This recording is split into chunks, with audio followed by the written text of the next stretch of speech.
3 cities in Yemen have run out of clean water because a blockade by a Saudiled coalition has cut imports of fuel needed for pumping and sanitation, the International Committee of the Red Cross ICRC said on Friday.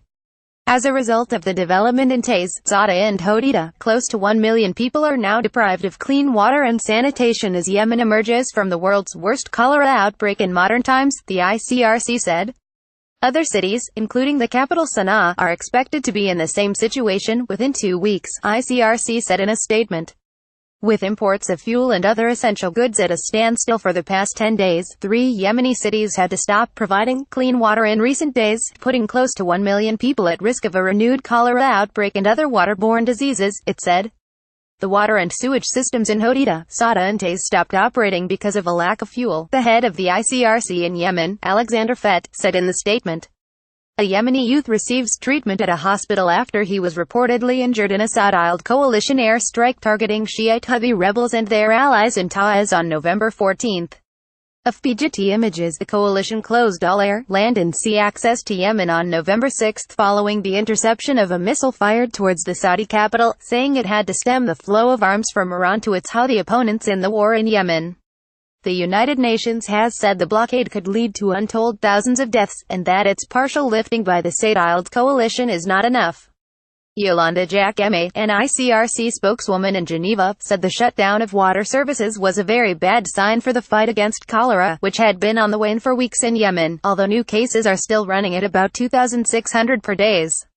We're very scared that cholera might come back, she said, noting that the huge outbreak, which has sickened over 900,000 people, started in the capital Sanaa in April, just 10 days after the sewage treatment plant had stopped working for lack of fuel.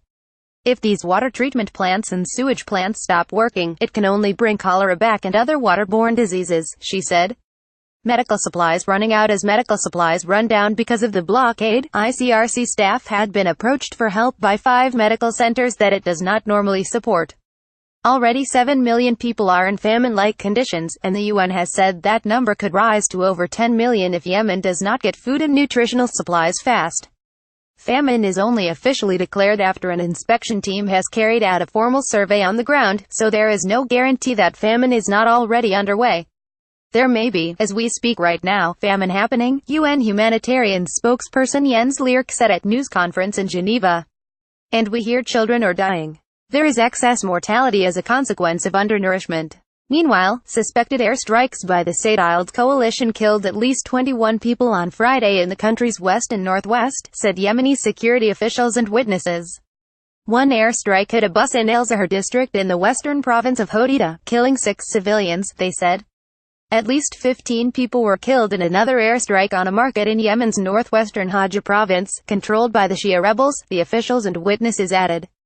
The officials and witnesses spoke on condition of anonymity because they are not authorized to brief reporters or for fear of reprisals.